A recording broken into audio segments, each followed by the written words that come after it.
couple cool announcements that happened yesterday, and just wanted to kind of do an unscripted, reaction video, if you will, and just kind of my thoughts thinking through it overnight and kind of sleeping on the announcements and stuff. So, so I want to talk about Canon C400, the GH7, because there's a couple cool things with that, and then the Aputure 600c Pro Mark II, which is also, I think I was the most excited about that announcement than any other of the announcements from yesterday. But those are the three I want to talk about.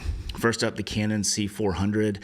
This is a brand new cinema camera from Canon, and it kind of follows the body design of the C500 Mark II and the C300 Mark III.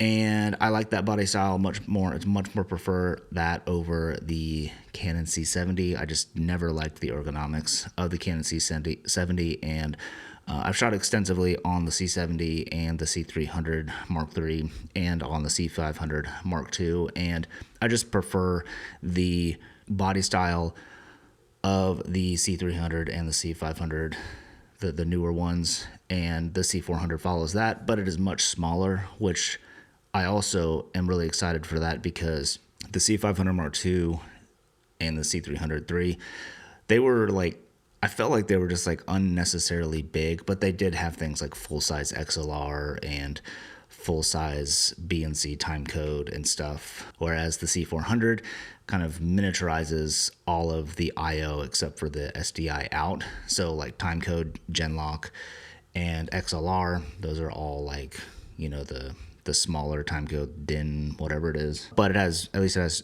have Genlock and timecode. Those are very important. Timecode is something that I use pretty much on every multicam shoot. And then it has the mini XLRs, which I think that's kind of a bummer, but at least there are XLRs and phantom power, and I know the preamps are going to sound good, just like they sound good on the C300 Mark III and the C500 Mark II, and the Canon C70 for that matter. But yeah, super stoked on the design of that.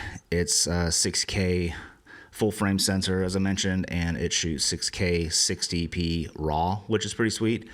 And in the compressed formats, you can shoot 4K all the way up to 120p, which I think is in an SNF format. But it's nice that you get full frame 4K 120. That is something that was definitely missing from the C500 Mark II. And the only way to get that field of view on the C70 was to use a speed booster for 4K 120.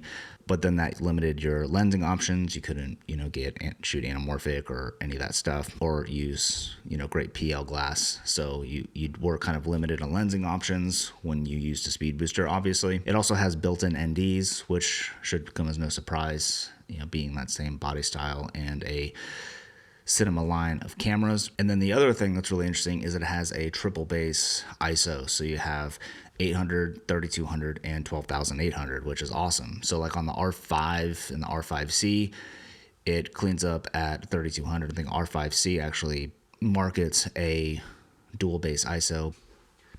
But on the R5, it also cleans up at 3200. So it's an unmarketed dual base ISO, and that's so much more useful than the FX3, which is what I'm shooting on right now. The next base ISO is at 12,800. I use that. I don't use that quite so often, but it is nice to have that. But the 3200 is much more of a usable base ISO after 800, so it's cool that they have 800 and 3200, and then they just added 12,800 in there, which is awesome, because then that really opens us up to be a real low light beast. And I'm really excited about it. I really want to test one of these out, and I'm really tempted to pick one of these up at some point. From an I/O perspective, it has a 3G and a 12G SDI out, and this is super awesome because, and Griffin even mentioned this in his video, the 3G SDI you can use for an onboard monitor, like a small HD or something like that, and then a 12G SDI, which you could send out to a video village or client monitor, or for a first AC or something. And the cool thing is you can send a clean feed out through one of the SDI outs, so that whoever you're sending it to doesn't have to see all the technical jargon and all the data and information that's on the monitor. So that is pretty cool. That's something that I wish that I could do with the Komodo X, but it only has one SDI out. That's why I love the DSM-C3 monitor, because it frees up that SDI. So like as an owner operator, I still kind of have that ability. But if you're running it like, hard mounted somewhere, or, running it like on a motor crane or something like that, where you need to have the SDI feed out just to see what you're looking at to pull focus and whatnot. If you're going to send out a client feed to that, then the client's going to obviously see all that information as well, because you can't split the signal, obviously. So that is pretty cool. The other thing is they have a USB-C connection. I'm not sure if it's proprietary like the Red's RMI, or if it's just like standard USB signal, but you have that USB-C port for monitoring, which is really cool. So their onboard monitor uses that USB-C connection as well as the side handle. That's really awesome. It'd be really interesting to know if that gets opened up or whatever for third-party accessories like Blackmagic's new EVF. That'd be super cool to be able to use that EVF with the Canon C400. Blackmagic Design's EVFs are awesome. Their older one was like probably one of the best EVFs that I've ever used. And then even like the DSM-C3 monitor, that'd be pretty cool if that was able to be used with that USB-C in. And since that monitor can have control over the USB-C port, maybe the DSM-C3 monitor or something like that from Small HD could like control the camera and view everything through that USB-C. That would definitely be epic, and it'd be really cool if the DSM-C3 monitor would work, which I don't know why Red would let that happen, but who knows. And the last thing I'll mention is they have the new autofocus. Well, it's not really new. It's just autofocus really from like their mirrorless cameras, like their new mirrorless cameras.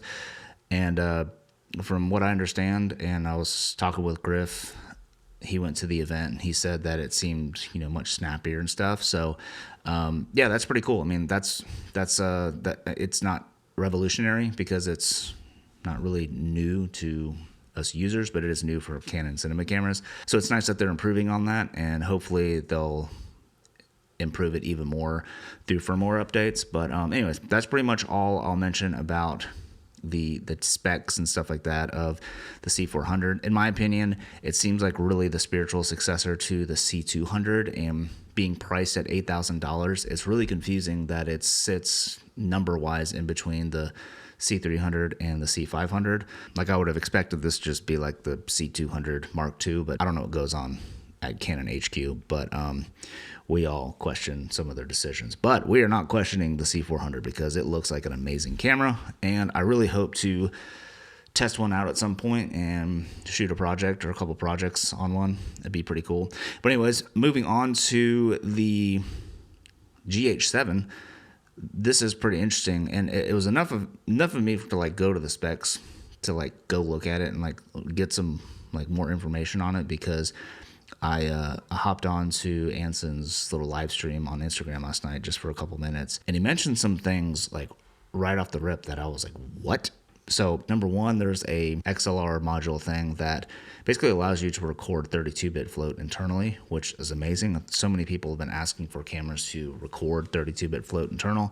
So this is Panasonic's way, or Lumix's way, I guess. I can never keep up with that. But that's super interesting to be able to do that. It's really cool that 32-bit float is kind of like internal now to the camera with obviously a module. So that's super cool. And then obviously you get XLR inputs and stuff. So that's cool. But the other thing that was really interesting is they licensed RE Log C3 with this camera. Like it's a paid upgrade. It's like $200 for like a software key. And I'm assuming that it's not just the log gamma curve, but you also get the RE wide gamut. Otherwise it wouldn't make that much sense to have it. And this is really cool because this is like tuned. This would mean it's like tuned to the sensor, and it'd be way better than like a color space transform in DaVinci Resolve, because a CST is not a magic bullet like a lot of people think it is. it's nice, but it's not as technical as tuning it to the sensor. And if this is a partnership with ARRI where there was licensing and all that stuff, ARRI would not put their stamp on it if it didn't meet their requirements. So I have really high hopes for it. It'd be really cool. Hopefully I can get one in on loan or something like that to test out, because that'd be pretty cool. I mean, obviously it's not going to have the same dynamic range as an Alexa Mini, but it'd be kind of cool to just play around with it regardless. And then I got the specs here. It also shoots internal ProRes RAW, which honestly I don't get excited about because I don't edit in Final Cut Pro, but it does internal ProRes and H.264, H.265 at 422 10-bit up to 60p, and then a 4K 120 HFR mode, which I think is 10-bit 420, if I remember correctly. I haven't looked at like all the tech specs of this. Really what stood out to me was the 32-bit float recording and the ARRI Log C3. That's super interesting, and yeah, that's pretty cool. So that's the GH7. I don't have any kind of relationship with Lumix, so I doubt I'm going to get a camera in from them, but I might be able to get one in on loan from B&H just to play around with. So if you're interested in that, let me know in the comments. And then lastly, real quick, is the Aputure 600c Pro Mark II. So this is basically a brighter version of the 600c Pro Mark I. And I think it's like 30% brighter than the original 600C Pro from like a bare bulb, and then with the F10 Fresnel, it's like 85% brighter. And the way that it can be that much brighter is they actually shrunk the COB size down because they were able to pack the emitters closer together because they had like new heat efficiency, heat dissipation efficiencies and stuff. But the benefit there is because that COB is smaller, it now is more optimized for the F10 Fresnel and the spotlight mount and all that stuff. So like with the 600D Pro and the 600X Pro, the F10 Fresnel and even the spotlight were fantastic hard light modifiers for those lights because they were optimized for that COB size. But it wasn't so much with the original 600C Pro because of how big the COB was.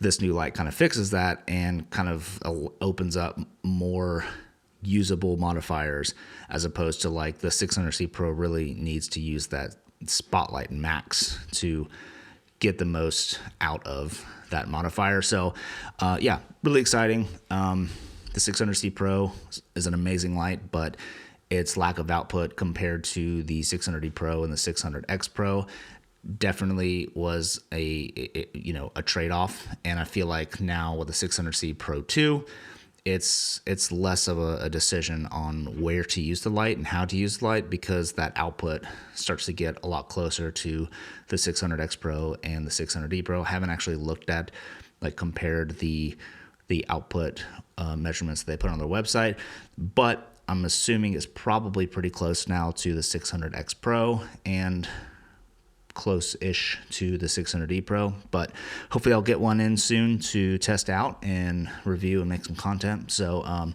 yeah, if you want to see any of the content on any of the stuff that I mentioned, let me know in the comments, and let me know just generally what you think about these announcements and if any of these things pique your interest. But now I have a minute remaining on my SD card, so I am forced to stop this video.